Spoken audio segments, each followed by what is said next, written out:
girl. I'm a nice guy. Liquor in my cup, I gotta really toughen up. Yeah, nurse strap. Hey everyone, how are you all doing today? It's Manlykefresh here with another WWE prediction video. This prediction video will focus on WWE Crown Jewel, which will take place tomorrow, Thursday afternoon or Thursday night, depending what hemisphere of the world you're in. This will take place on pay-per-view in Saudi Arabia. And we have a few matches that have been quite controversial, that have left a lot of people thinking, what is WWE thinking? We have the debut of two non-wrestling guys in WWE. So we have Cain Valesquez, the MMA and UFC fighter, and we have Tyson Fury. And apart from those two, we already have a couple of things that we know are not going to happen at this pay-per-view. So one, we're not going to have any female matches on this card because the Saudi Arabian government doesn't allow females to wrestle. We're not going to have Sami Zayn here because he's of Syrian descent, so there's going to be no Sami Zayn. There's going to be no Kevin Owens because Kevin Owens supports Sami Zayn, and it's probably going to be no Daniel Bryan because Daniel Bryan also is not a fan of the Saudi Arabian government. But nevertheless, without further ado, let's kick off this prediction video with the 6 or 7 matches that are scheduled to take place at Crown Jewel tomorrow evening or tomorrow daytime on pay-per-view.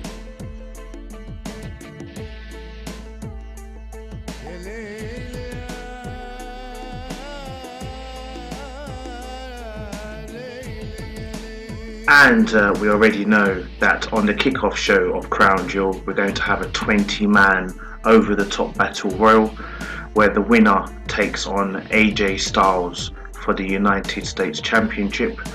Now, I'm not sure whether the match will happen straight after the battle royal or whether the match will happen later on during the pay-per-view, but I predict after the severe beating that Humberto Carrillo took at the hands of the OC this past Raw, I feel they're going to push him to have a number one contendership match with AJ Styles at this pay-per-view, but AJ Styles will still win the match. So AJ Styles to win and Humberto Carrillo to become the number one contender winning the Battle Royal. So AJ Styles to beat him after he's won the Battle Royal.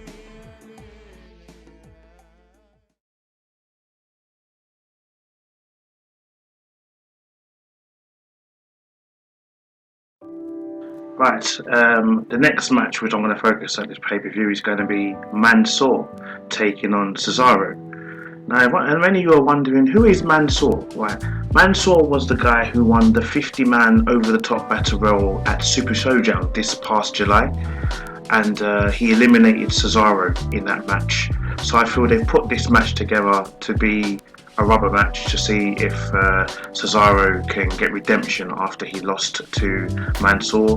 Mansoor obviously won the match because he's of Muslim descent. He's probably from Saudi Arabia, so they wanted to kind of like make a hometown guy win the match. Now, despite the fact whether Mansoor is from Saudi Arabia or not, let's just look at Cesaro's track record. Cesaro is one of them guys who's been losing as of late and has been putting over a lot of these major young stars. So I feel Cesaro is going to lose this match and Mansoor is going to be 2-0 over Cesaro. So Mansoor to win.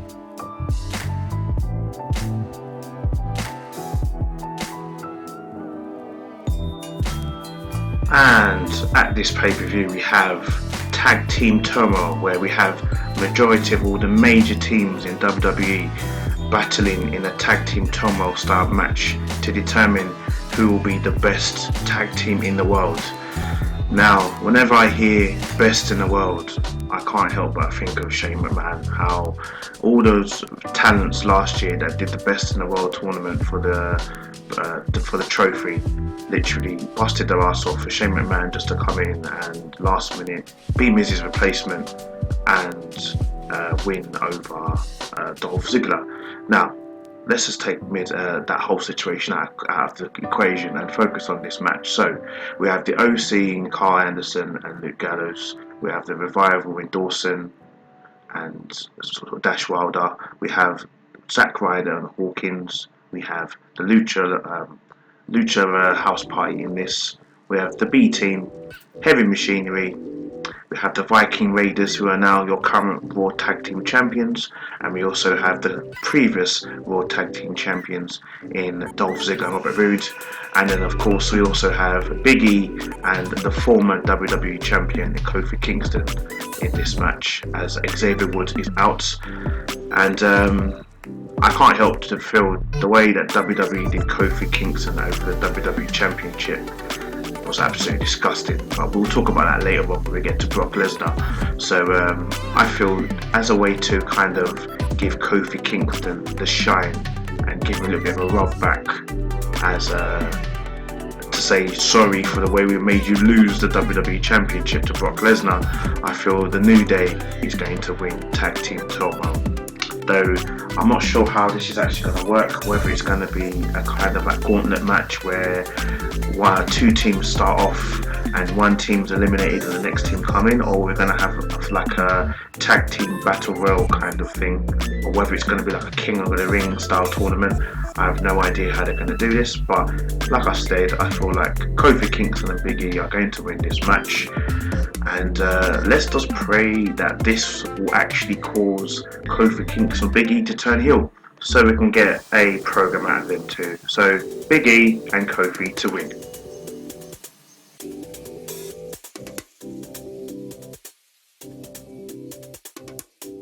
So only WWE can make it possible for a fan to really look forward to and anticipate a match happening, only for them to now make a rematch and for you to just be hoping the match never happens. So if any of you watched Hell in a Cell, you will remember that the Fiend in Bray Wyatt was taking on Seth Rollins for the Universal Championship.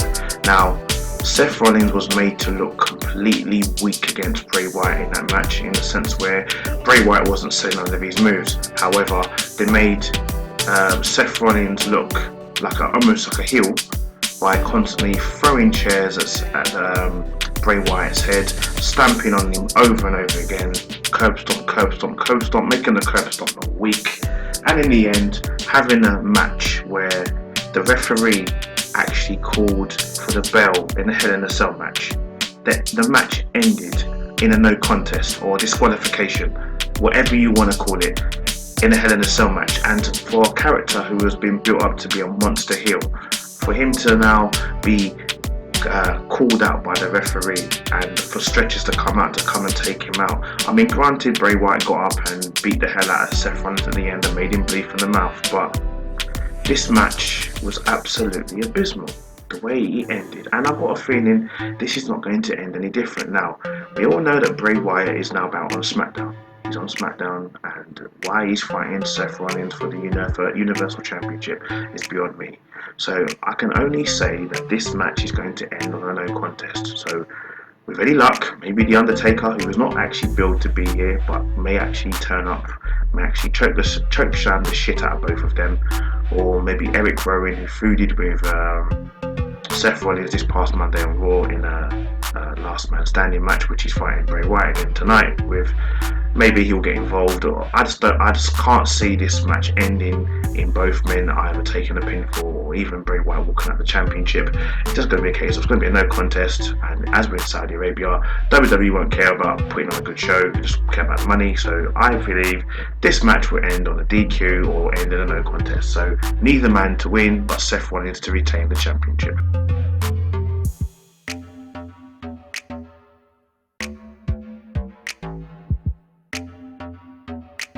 And we have Braun Strowman, Mr. Monster Among Men, taking on the undefeated boxing champion in Tyson Fury. So how this match came about was on the Fox premiere of SmackDown a couple of weeks ago.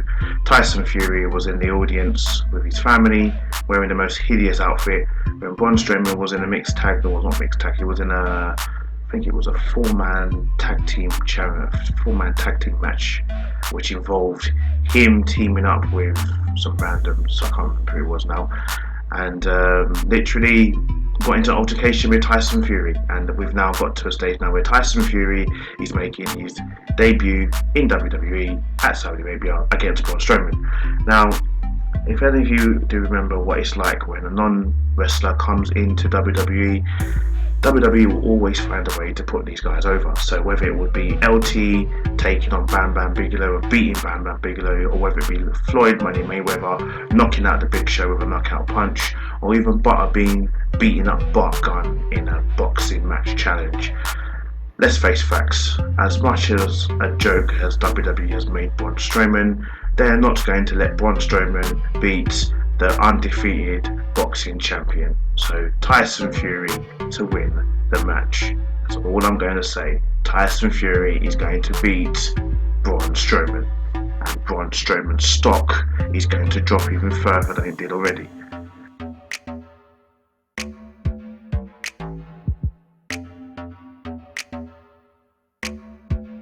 And here is where I go on a rampage. So, Kofi Kingston, poor Kofi Kingston, had to take back seat to a UFC fighter and a part-time ex-UFC fighter who is now your reigning, defending WWE champion. So, on SmackDown Live, they don't even call it SmackDown Live anymore, so SmackDown on Fox, Brock Lesnar challenged Kofi Kingston and beat Kofi Kingston in 7 seconds.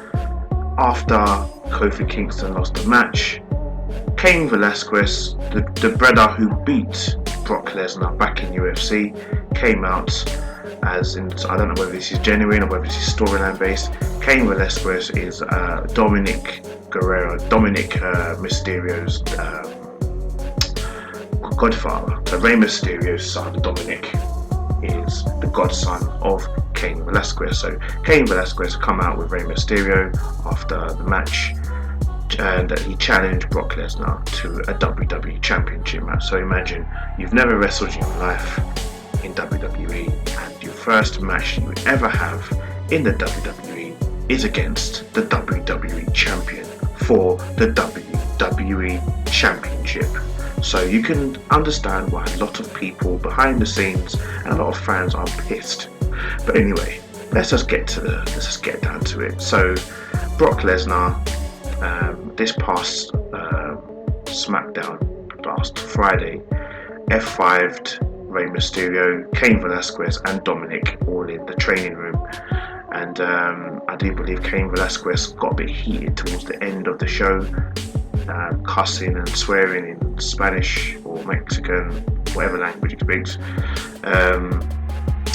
Sorry if I sound a bit dull over this. I'm not really into this match. I'm not enthusiastic about it because I know how it's going to end. I can't see WWE giving Cain Valesquez the WWE Championship. If they do, then WWE, you are complete fools. For you to give the WWE Championship to Cain Valesquez just to please Fox and to think it's going to bring in ratings, you have lost your damn mind. And at the same time, keeping the WWE Championship on Brock Lesnar longer than another month is career suicide. At the end of the day, the WWE Championship is prestigious. It's got its prestige back. Granted, Kofi Kingston wasn't the greatest WWE champion, but he was a WWE champion, and he was a fighting WWE champion. Brock Lesnar will not be a fighting WWE champion. Cain Valesquez will not be a fighting WWE champion. Probably after this match, you probably won't see Cain Valesquez for a good while. So the only way for this match to end is going to end in the way that I predict this is going to happen. So Cain Valesquez and Brock Lesnar get into a good battle, UFC style, UFC grabbles, UFC holds, and I believe somewhere down the line, maybe Brock Lesnar will probably start to dominate the match slightly, attacking Cain Velasquez's damaged knee because he legitimately has a knee injury. So I believe that's going to be a target point storyline wise in this match. And I think maybe Dominic or Rey Mysterio may try and get involved. Rey Mysterio's son, wrong time, wrong place, gets F5'd by Brock Lesnar. Cain loses his mind, starts attacking Brock Lesnar to the point where he gets disqualified, and that's how the match will end. Cain Velasquez will get disqualified, Brock Lesnar will retain his WWE Championship, but during the process, Cain will make Brock Lesnar look weak. So Cain Valesquez to lose the match by DQ.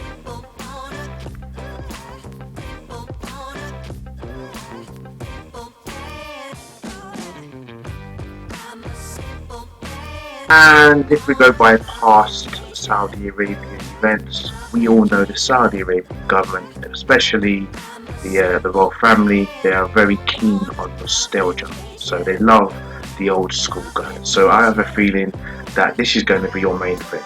Team Hogan and Team Flair. So with Hulk Hogan in his corner, he will have people on his side will be Ali, Chad Gable, or aka now Shorty G, Ricochet, Rusev, and Roman Reigns. And on Ric Flair's team, we will have Randy Orton, King Corbin, Lashley, Nakamura, and Drew McIntyre. Now, if you look closely at my picture, you will notice that there is one name in particular that is not actually coloured like all the others. I reckon that Drew McIntyre is going to be the centerpiece of this match. I don't know if he will win the match. His team will win. I don't know if he'll be the deciding factor, but I reckon he'll be the MVP of this match. And if you add in the fact there are other elements in this match, such as Bobby Lashley and Rusev are fighting over Lana right now. Shinsuke Nakamura and Ali have had a little beef. Ricochet and Randy Orton are going through quite a little beef right now, especially after that RKO that Randy Orton gave Ricochet this past Monday. And if you think of the fact that Shorty G and King Corbin have a fight going on, this could be a good element match. Hulk Hogan's team have won majority of the matches that they've had back and forth, so it's only fair that Team Flair wins at the Saudi Arabian pay-per-view. So Team Flair to win.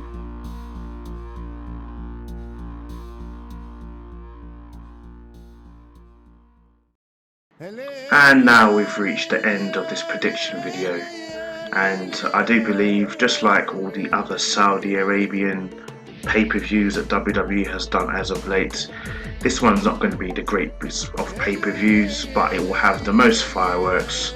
It will be made to look like a WrestleMania event, but it won't feel like a WrestleMania. It'll feel like a glorified house show. But anyway guys, those are the matches for the card, and that's what we will have to deal with.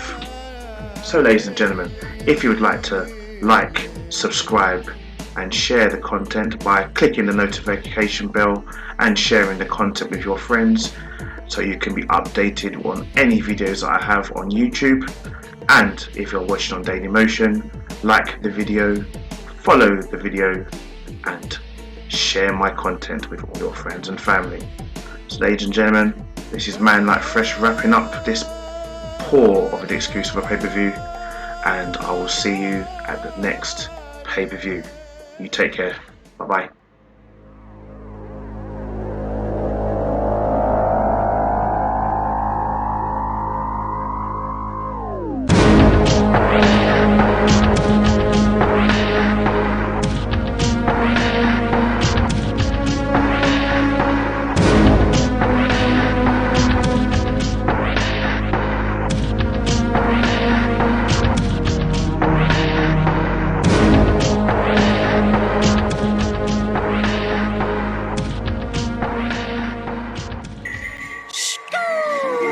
Bad girl, I'm a nice guy. Liquor in my cup, I gotta really toughen up. Yeah, nurse strap.